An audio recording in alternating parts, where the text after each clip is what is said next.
আপনারা সবাই জানতে চান যে আবু বকর ওমর তারা নবীর সাথে মুনাফিকি করে নবীর পাশে তারা থাকলো কী করে। আসলে প্রশ্নটা সবার মনে জাগে যে নবীর পাশে তারা থাকলো কী করে। নবীর ওয়ারিস থাকতে অন্য গোত্রের লোক বা অন্য আত্মীয়রা কেন নবীর পাশে থাকলো, এটা আসলে খুব ইম্পর্টেন্ট একটা প্রশ্ন। আর এই ইতিহাস অধিকাংশ লোকই জানে না, শতকরা 99% লোকই জানে না যে আবু বকর আর ওমর কোন কারণে, কি কারণে বা কিভাবে তারা নবীর পাশে ঘুমালো আর মা ফাতেমাকে, ইমাম হাসানকে সেখানে থাকতে দিল না। আসুন এই সম্পর্কে সংক্ষিপ্ত ইতিহাস আপনাদের সামনে তুলে ধরি।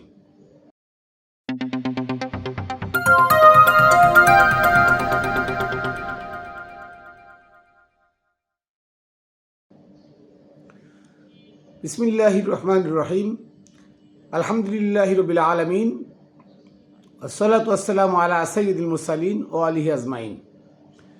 প্রিয় বন্ধুরা, দেশে দূরে যারা যেখানে আছেন সকলকে জানাই খাতুনে জান্নাত টিভি ইউটিউব চ্যানেল ফেসবুক পেজের পক্ষ থেকে আমি মাইনুল কবির শুভেচ্ছা ও অভিনন্দন।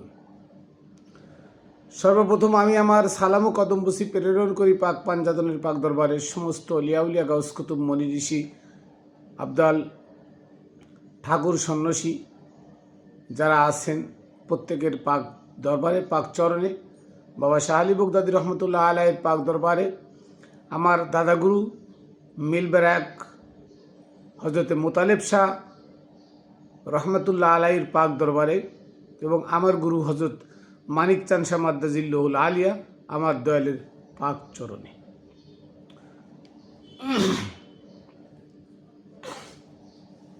বন্ধুরা, আপনারা জানেন যে কুল কায়নাতের বাদশাহ হজরত নবী মোহাম্মদ রসুল্লাহ সাল্লাল্লাহু আলাইহি ওয়াসাল্লামের কোনো ছেলে সন্তান ছিল না।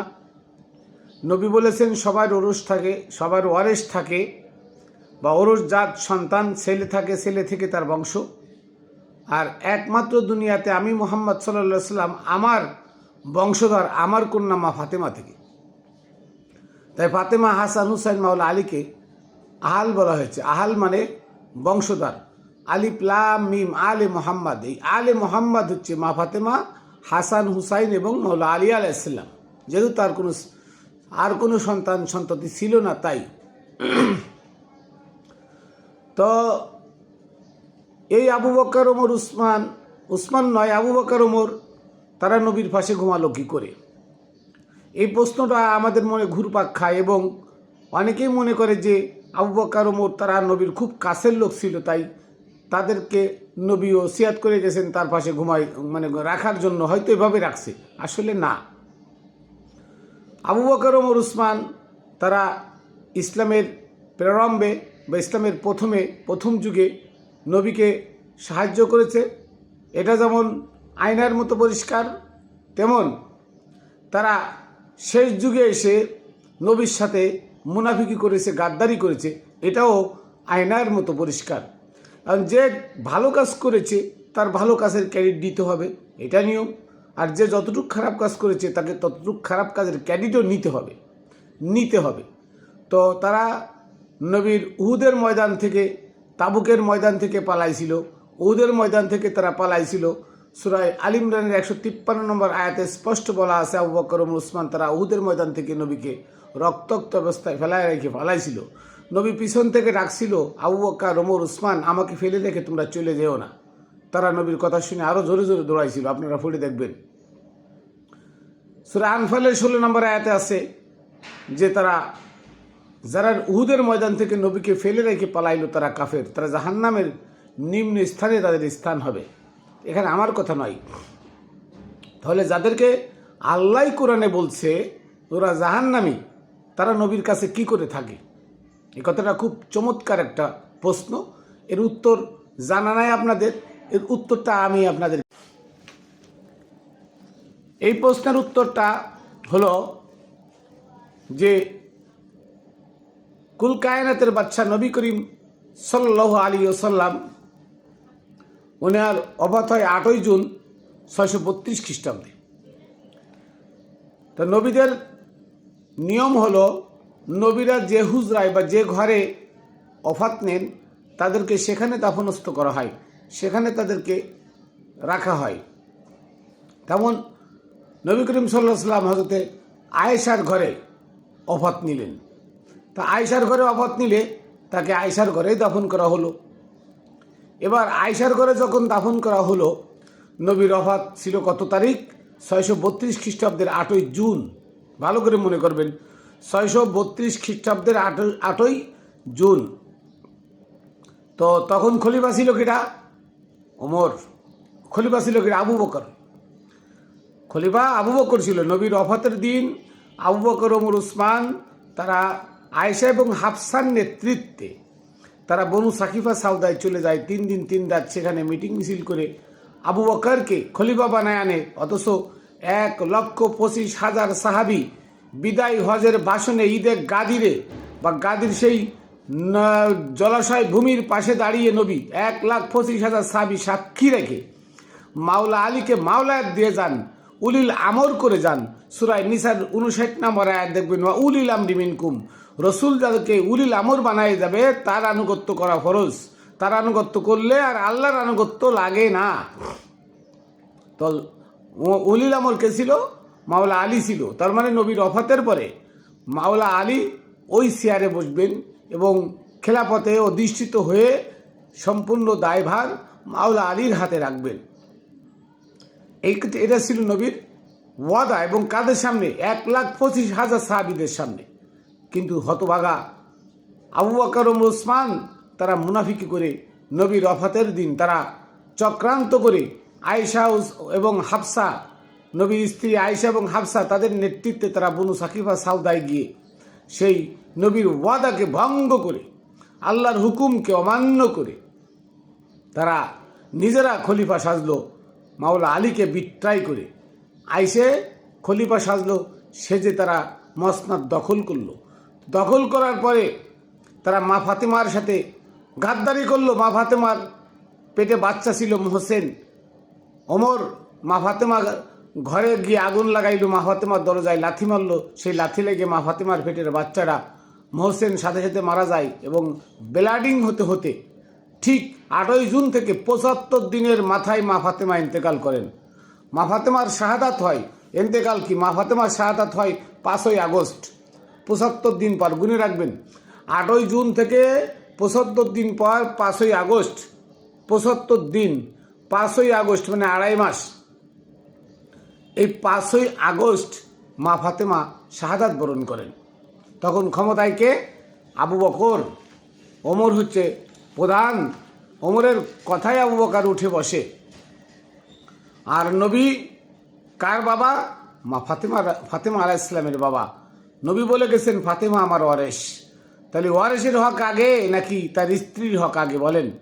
আয়েশা তার স্ত্রী, এবং একজন স্ত্রী নয়, তার স্ত্রী তখন ছিল 11 জন। তাহলে 11 জন স্ত্রীর ভাগ হলো 2টা। কত? 2 আনা ভাগ। 11 জন স্ত্রী 2 আনা পাক, আর বাকি 14 আনা তো মা ফাতেমা পাবে নাকি? বাকি 14 আনা মা ফাতেমা পাবে। কেন ফাতেমা সব পাবে? কারণ তার আপন চাচতো ভাই কিরা? মাওলা আলী। নবীর তো আর কোনো ওয়ারিস ছিল না। তার আপন চাচতো ভাই মাওলা আলী। মাওলা আলীর 2 সন্তান হাসান হুসাইন। মা ফাতেমা সে পাবে 2/3। 2/3 দেখবেন কোরআনের সূরা নিসার মধ্যে আছে, যদি ছেলে সন্তান না থাকে তাহলে তারা হিস্সা পাবে কত?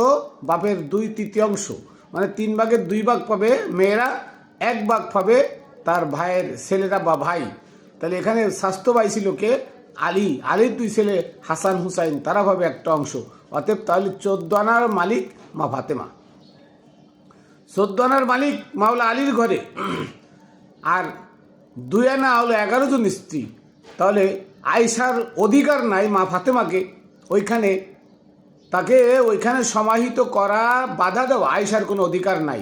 কিন্তু ক্ষমতার জোরে আবু বকর ক্ষমতায়, ওমর ক্ষমতায়, তাই তাদের ক্ষমতার জোরে মা ফাতেমা আলাইহিস সালামকে নবীর পাশে থাকতে দিল না। কে? আয়েশা, আবু বকর এবং ওমর। সত্য কথা তো কেউ বলে না, আর কেউ জানে না। মা ফাতেমা বলেছিল আমাকে আমার বাবার পাশে রাখবে, কিন্তু নবীর পাশে যখন তার রওজা করতে যায়, কবর খুঁজতে যায়, তখন আয়েশা বাদী হয়, আবু বকর ওমর উসমান বাদী হয়, তাকে সেখানে কবর খুঁজতে দেয় না। পক্ষান্তরে মাওলা আলী জান্নাতুল বাকিতে মা ফাতেমার জন্য কবর খুঁজছে, সেখানে তাকে রওজস্ত করে, সেখানে তাকে রাখে। দুঃখের বিষয় যে বাপের ওয়ারেস হয়ে সেখানে থাকতে পারে না, তার পাশে থাকতে পারে না ক্ষমতার জোরে। এরপরে বক্করের পালা। এরপরে আবু বক্করের পালা। আবু বক্কর মারা যায় কত সালে? আবু বক্কর মারা যায় 634 খ্রিস্টাব্দের 23 আগস্ট। আবু বকর মারা যায় বৃদ্ধ, মানে জনিত কারণে, বয়স অনেক হয়েছিল, বৃদ্ধ অবস্থায় মারা যায় আবু বকর 634 খ্রিস্টাব্দের 23 আগস্ট। সেই মারা যাওয়ার পরে আবু বকরকে ওমর এবং আবু বকর মারা যাওয়ার আগে ওসিয়াত করে যায়, নবীর পাশে আমাকে রাখবা। কারণ মা ফাতেমাকে রাখতে দেয় নাই আবু বকর ওমর উসমান একটা চক্রান্তে, যে তারা মুনাফিকি করে নবীর পাশে থাইকে তারা মনে করতো কবর আজাব হবে, এটা তারা 100% মনে করত। কারণ যখন তারা নবীর থেকে আলাদা হয়ে গেল, নবীর আনিত মোহাম্মদ ইসলামকে তারা প্রত্যাখ্যান করলো, মোহাম্মদ ইসলামকে তারা অস্বীকার করে নিজেরা একত্ববাদের ইবাদত কায়েম করলো, নামাজ রোজা হজ যাকাত কুরবানি কায়েম করলো, তখন তারা জানতো যে আমাদের এই মুনাফিকের জন্য আমাদের শাস্তি হবে, সাজা ভোগ করতে হবে। নবীর পাশে থাকলে যদি সাজাটা কম হয়, তাই তারা কি করলো, চক্রান্ত করে নবীর পাশে রাখার ওসিয়াত করে গেল ওমরকে, আর ক্ষমতা হস্তান্তর করলো ওমরকে, মাওলা আলীকে নয়। ভোটাভুটি নাই, ওমরকে হস্তান্তর করে ডাইরেক্ট ক্ষমতা, এবং ওমরকে বলে, ওমর তোমার কাছে আমার দাবি নবীর পাশে আমাকে রাখবে। তাই ওমর তার ক্ষমতা বলে নবীর পাশে রাখলো। আপনারা প্রশ্ন করতে পারেন যে মাওলা আলী তো ছিল, হাসান হুসাইন তো ছিল। হ্যাঁ, ইতিহাস আপনারা জানেন না।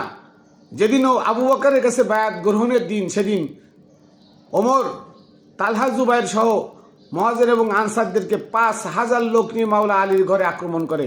সেদিন মাওলা আলীর ঘর থেকে 18 জন সাহাবী, যারা মাওলা আলীর কাছে ঈদে গাদিরে বায়াত গ্রহণ করে মাওলা আলীকে অস্বীকার করে নাই, নবীর হুকুম অমান্য করে নাই, তারা নবীর হুকুমকে শিরোধার্য করে যারা সত্য পথে ছিল, নবীর দাফন কাফন 18 জন লোক মাওলা আলীর সঙ্গে থেকে দিছিল। সেই 18 জন সাহাবী মাওলা আলীর ঘরে ছিল। আবু বকরের কাছে বায়াত গ্রহণ করতে তারা অস্বীকার জানায়। তখন ওমর তাদেরকে দড়ি বেঁধে, মাওলা আলী সহ দড়ি বেঁধে আইনে আবু বকরের কাছে আইনে গাছে বাঁধে। ওই দিন মাওলা আলীর গায়ে হাত তুলেছিল ওমর। শরিয়াতের কেউ কোনো মূল্য বলে না। মাওলা আলীর গায়ে হাত তুলেছিল ওমর যে আবু বকরের কাছে বায়াত গ্রহণ করো। তো মাওলা আলী বলেছিল, হে আবু বকর, তুমি ভুলে যেও না যে তুমি আমার গোলাম, আমি তোমার মনিব। 1,25,000 সাহাবীর সামনে তুমি আমার কাছে বায়াত গ্রহণ করেছো, তা তুমি আমার গোলাম, আমি তোমার মনিব। মনিব কখনো গোলামের কাছে বায়াত গ্রহণ করে না, মাথা নত করে না। মরে যাব, তুমি মেরে ফেলো আমাকে, তবু তোমার কাছে মাথা নত করতাম না। তখন আবু বকর উঠে দাঁড়ায় বলছিল, হে আলী, তোমাকে আমার কাছে বায়াত গ্রহণ করতে হবে না, আর যারা আছে তারা করবে। তার যারা আছে তারাও করে নাই, তাদেরকে ওমর মেরে রক্তাক্ত করে অজ্ঞান করে ফেলছিল। এই ছিল ওমরের ক্ষমতা। যাক, তারা কেউ ছিল না, এই 18 জন কেউ ছিল না। মাওলা আলীর অনুরোধে তারা মদিনা ছেড়ে বিভিন্ন জায়গায় চলে যায়।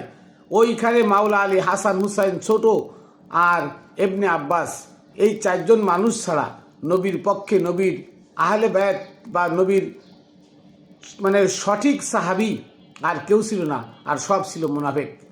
আবু বকর ওমর উসমানের ভক্তরা মদিনার এবং মক্কার মুহাজির এবং আনসার যারা ছিল, সব ছিল মুনাফিক। তারা ওমরের কথায় উঠতে বসত, আবু বকর ওমর উসমানের কথায় তারা উঠতে বসত। নবীর আনুগত্যকে ছেড়ে দিয়ে তারা আবু বকর ওমর উসমানের আনুগত্য করে। অতএব তাদের সামনে মাওলা আলীর কোনো কথা থাকে না, এবং তিনি কোনো কথা রাখলে সে কথা তারা মানত না। এখন তো কত রকম কথা আলীর অনুমতি নিয়ে তারা চলছমক তমক, এগুলো সম্পূর্ণ মিথ্যা কথা এবং বানোয়াট কথা। কোনো ইতিহাসে সত্য ইতিহাস যেটা সেটা এটা পাইবেন না। তারা নবী পরিবারকে তিলে তিলে করে কষ্ট দিছে। নবী পরিবারকে খুমুস দেওয়ার হক আছে। নবী পরিবারকে খুমুস, বাইতুল মালের 1/5 অংশ থেকে নবীর পরিবারকে দিতে হবে, তারা দেয় নাই, সেটা বন্ধ করে দিছে।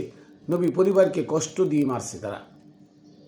এই আবু বকরের অবাত হলে আবু বকরের লাশটা তারা নবীর পাশে রাখে এবং আবু বকর ওসিয়াত করে দেয় ওমরকে, ওমর সেই অনুপাতে রাখে এবং খলিফা ওমরের ফালা, খলিফা ওমর 3রা নভেম্বর 644 খ্রিস্টাব্দে ওমর এক খ্রিস্টান দাস, আল্লাহর নবী দাস প্রথা শেষ করে গেলেন। ওমর সেটা বহাল রাখলেন। আল্লাহর নবী জিহাদ উঠায় দিলেন যে আর মারামারি খুন খারাপি করা যাবে না। ওমর এসে সেটা বহাল রাখেন। সূরা তওবার 5 নম্বর আয়াত বিতর্কিত কেন? 5 নম্বর আয়াত, 28 নম্বর আয়াত, 29 নম্বর আয়াত বিতর্কিত কেন? এই বিতর্কিত ওমর জিহাদকে চালু রাখলেন এবং এই আয়াতগুলো উসমান চালু রাখার জন্য উসমান কোরআনের মধ্যে নিজে বানায় ঢুকাইছে। এই আয়াতের সাথে কোনো ছন্দের মিল নাই, কোরআনের অন্য আয়াতের ছন্দের সাথে এই আয়াতের কোনো ছন্দের মিল নাই। কোরআনকে প্রশ্নবিদ্ধ উসমান এ কারণে করেছে ওমরের শরিয়াত বাস্তবায়ন করার জন্য। নবী যুদ্ধ উঠাই দিয়ে গেল, যুদ্ধ বন্ধ করে গেল, আর ওমর ক্ষমতা এসে যুদ্ধ চালু রাখলো। ওমর দাস প্রথা উঠাই দিয়ে গেল, ওমর চালু রাখলো। তাই খ্রিস্টান দাসী তাকে মুক্ত করে দেওয়ার কথা ছিল, ওমর তাকে দাস বানায় রাখলো। তার নাম আবুলুলু ফিরোজ। এই আবুলুলু ফিরোজের সাথে ওমর অন্যায় করেছিল, অত্যাচার করেছিল। তারপরে তাই সে রাগান্বিত হয়ে তিনি রাগান্বিত হয়ে 3রা নভেম্বর ভোরবেলায় ওমর যখন ফজরের নামাজ জামাতে পড়ায় ইমামতি করে, তখন পিছন দিয়ে বর্ষা এমনভাবে আঘাত করে ওমরকে, বর্ষা তার ভিতর থেকে বেরোনো যায়নি। ওই অবস্থায় 3 দিন পরে ওমর জাহান্নামের চৌরাস্তায় যায়। এই মুনাফেক ওমর জাহান্নামের চৌরাস্তায় যায়। যখন ওমর আক্রান্ত হয়, ওমর জানে আমি আর বাঁচবো না, যেহেতু ভিতরে বর্ষা বেরোয় না। তখন ওমর উসমানকে ডেকে বলে যে আমার পরে সেই খলিফা হবে যে আমার আইন বাস্তবায়ন করবে, আমার আইন বহাল রাখবে। তখন মাওলা আলী ওখানে ছিলেন। মাওলা আলী বললেন যে কোরআন ছাড়া আর কোনো আইন চলবে না, কোরআনের আইন ছাড়া অন্য কোনো আইন আমি চলতে দেব না। তখন সবাই মাওলা আলীকে ভোট না দিয়ে উসমানকে ভোট দেয়। উসমানকে সবাই সাড়া দেয় যে উসমান পারবে এই কথা। তখন উসমান বলে, হে আমিরুল মুমিনিন ওমর বিন খাত্তাব, আমি আপনার আইনগুলো পুঙ্খানুপুঙ্খরূপে মানব। তাই দায়িত্ব তখন 3 নম্বর খলিফা উসমান হয়।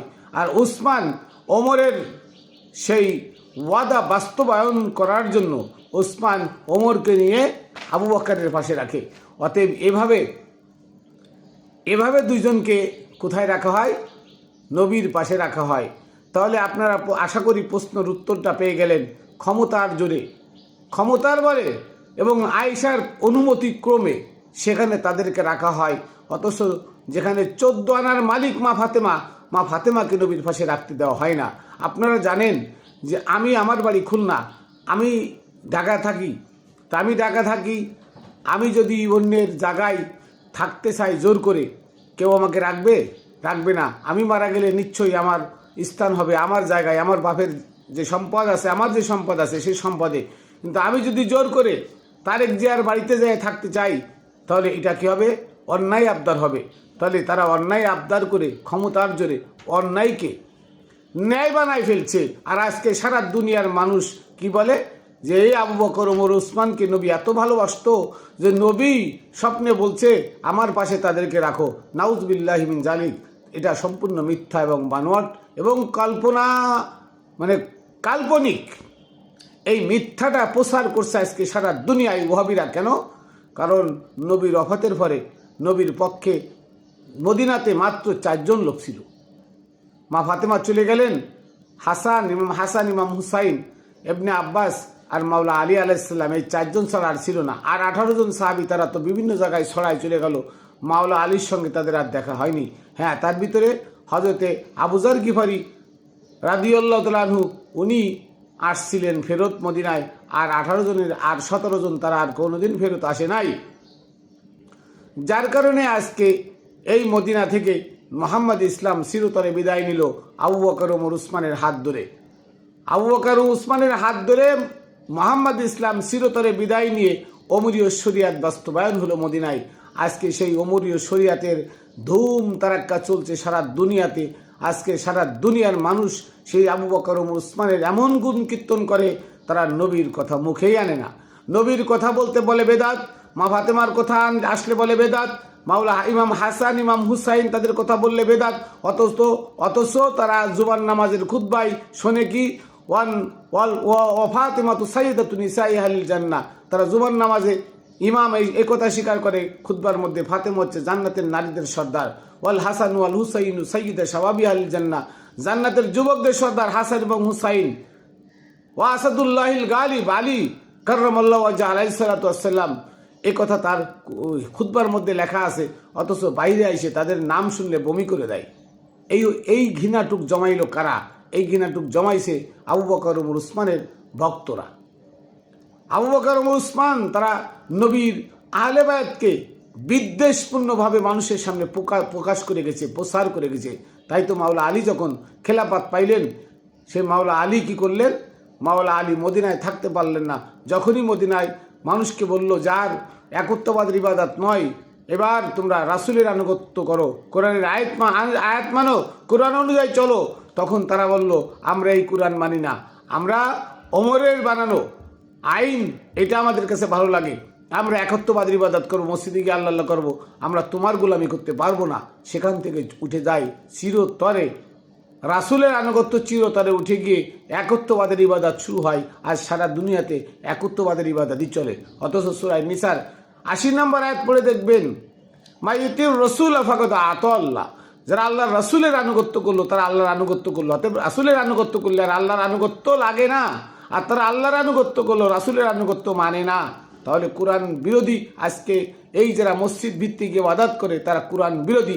আমার কথা নাই, আপনারা সূরা নিসার ৮০ নম্বর আয়াতটা পড়ে দেখবেন, সূরা আল ইমরানের ৩১ নম্বর আয়াত পড়ে দেখবেন, কুল ইন কুনতুম তুহিব্বুনাল্লাহ ফাত্তাবিউনি ইউহিব্বুকুমুল্লাহ। হে রাসূল আপনি বলুন, তোমরা যদি আল্লাহকে ভালোবাসতে চাও তাহলে আমার আনুগত্য করো। তো রাসূলের আনুগত্য করলে আল্লাহকে ভালোবাসা হয়, রাসূলের আনুগত্য করলে আল্লাহর আনুগত্য হয়। সেই রাসূলের আনুগত্যকে যারা অস্বীকার করে ডাইরেক্ট আল্লাহর আনুগত্য করে, তারা মুনাফিক ছাড়া আর কিছু নয়, তারা কোরআন বিরোধী ছাড়া আর কিছু নয়। অতএব এই দলে যারা আছে, যে সমস্ত পীর মাশায়েখগণ তার ভক্তদেরকে নিয়ে মসজিদে আল্লাহ খুঁজতে যায়, তারা সব বদমায়েশ কাফের, তারা জাহান্নামী, তারা ওমরের শরিয়াতে বিশ্বাসী, আল্লাহর কোরআনকে মানে না। অতএব এই সমস্ত পীরের কাছে কেউ যায় বায়াত হবেন না। যারা নামাজ পড়ে, আজান দিলে মসজিদে যায়, এই সমস্ত পীরের কাছে কেউ যাইবেন, এরা মুনাফিক, এরা ওমরের শরিয়াত মানে, আল্লাহর শরিয়াত মানে না, এরা কখনো পীর হতে পারে না, এর ইবলিস শয়তান। এটা আমার কথা নাই, এটা কোরআন বলছি। যাই হোক, এভাবে তাহলে বুঝলেন যে এভাবে নবীর পাশে দুই পাশে না, এক পাশে আবু বকর, তার পাশে ওমর, ক্ষমতার জোরে তারা ওখানে দম্ভের জোরে, ক্ষমতার জোরে, লড়াইয়ের জোরে বল প্রয়োগ করে তারা ওখানে থাকলেন। অথচ তার ওয়ারিস মা ফাতেমা, ইমাম হাসান, ইমাম হুসাইন, মাওলা আলী তার পাশে থাকতে পারলেন না। এটাই আসলে ইসলাম। সত্য ইসলামটাকে ওমরীয় শরিয়াত দিয়ে কবর দিয়ে দিছে। আজকে সেই ওমরের শরিয়াত সারা দুনিয়াতে সয়লাব, সারা দুনিয়াতে তাদের বিরুদ্ধে কথা বলা যায় না। আমরা সুফিবাদের কথা বলি, সত্য কথা বলি, আমাদের কথা কেউ মানে না, আমাদেরকে ফতোয়া দেয় কাফের, জাহান্নামী, আমরা বেদিন, আমরা মুরতাদ হয়ে গেছি। কিন্তু মুরতাদ যে তারা অনুভব করে না। এই জন্য দেখবেন সুফিবাদের খাঁটি সুফি যারা, তাদের লাশ কবরে খায় না। আর এরা ইমামতি করতে করতে কপালে দাগ বানায় ফেলাইছে, ৮০ বছর ইমামতি করে, তারপরে মরে যাওয়ার পরে ১ সপ্তাহ পরে লাশ পৌঁছে যায়। এই জ্ঞানটুকু এদের হয় না। অথচ আল্লাহ বলছেন যার আমল নামা ভারী হবে তার লাশ কবরে অক্ষত থাকবে। তাহলে এদের আমল নামা ভারী নয়, এই জন্য এরা পৌঁছে যায়, এরা জাহান্নামী। যাই হোক, আমি আপনাদের সামনে তুলে ধরলাম সংক্ষিপ্তভাবে যে আবু বকর এবং উমর কীভাবে তারা নবীর পাশে থাকলো। উসমানও ওসিয়াত করে গেছিল নবীর পাশে থাকার, কিন্তু তখন ক্ষমতা ছিল মাওলা আলীর হাতে। তাই মাওলা আলী উসমানকে আর নবীর পাশে থাকতে দেয় নাই, উসমানকে জান্নাতুল বাকিতে নিয়ে রাখছে। এই হচ্ছে ইসলামের ইতিহাস। তাহলে আসুন কোরআনকে ধরি। কোরআনের ভিতরে প্রশ্নবিদ্ধ হয়েছে ২৬০টা আয়াত। উসমান ঢোকায় গেছে ওই ওমরের শরিয়াতকে বাস্তবায়ন করার জন্য, দাসপ্রথা চালু রাখার জন্য, জিহাদকে চালু রাখার জন্য, এই অনেক নামাজ, রোজা, হজ, যাকাত, কুরবানি ওমরের শরিয়াত বানানো, সেই শরিয়াতটাকে কোরআনের মধ্যে ঢুকাইতে চেষ্টা করছে। কিন্তু কোরআনের ছন্দের সাথে উসমানের ছন্দের কোনো মিল নাই, কথার কোনো মিল নাই। স্পষ্ট যারা কোরআন ভালো করে অনুধাবন করবেন তারা স্পষ্ট বুঝে ফেলবেন। সামনের উপরের 3 লাইন, নিচের আয়াত 3 লাইন, মাঝখানে একটা দেখবেন 17 লাইন। তার প্রথম 1.5 লাইন অরিজিনাল, একদম লাস্টের 1.5 লাইন অরিজিনাল, হ্যাঁ, মাঝখানে সব শুভাঙ্করের ফাঁকি ঢোকাইতেছে গদ। এইগুলো দেখে শুনে দেখে বুঝে পড়বেন। আমি আমার তফসিলের মধ্যে উল্লেখ করে দেবো প্রতিটা আয়াত, কোন কোন আয়াত বানানো, কতটুক বানানো, এবং কোন আয়াতের বিপরীত, এগুলো আমি দেখাই দেবো ইনশাল্লাহ। তফসিল লিখতেছি, আপনারা পাইবেন। তো আমার জন্য দোয়া করবেন। আমি আপনাদের সামনে সংক্ষিপ্তভাবে তুলে ধরলাম যে আবু বকর ওমর কী করে নবীর পাশে থাকে, এই ব্যাপারটা আশা করি বুঝছেন। তো আমি আমার বক্তব্য এখানে শেষ করছি। আমার জন্য সবাই দোয়া করবেন। আবারও জানাই পাক পাঞ্জাতনের পাক দরবারে আমার সালাম ও কদম বুসি, সমস্ত লিয়াউলা গাউস কুতুবের পাক দরবারে সালাম ও কদম বুসি, এবং আমার গুরু হজরত মানিক চাঁদ শাহ মাদ্দাজিল্লাহুল আলিয়া তার পাক চরণে আমার সালাম ও কদম বুসি রেখে এখানে শেষ করছি। আবার দেখা হবে অন্য ভিডিওতে। জয় গুরু।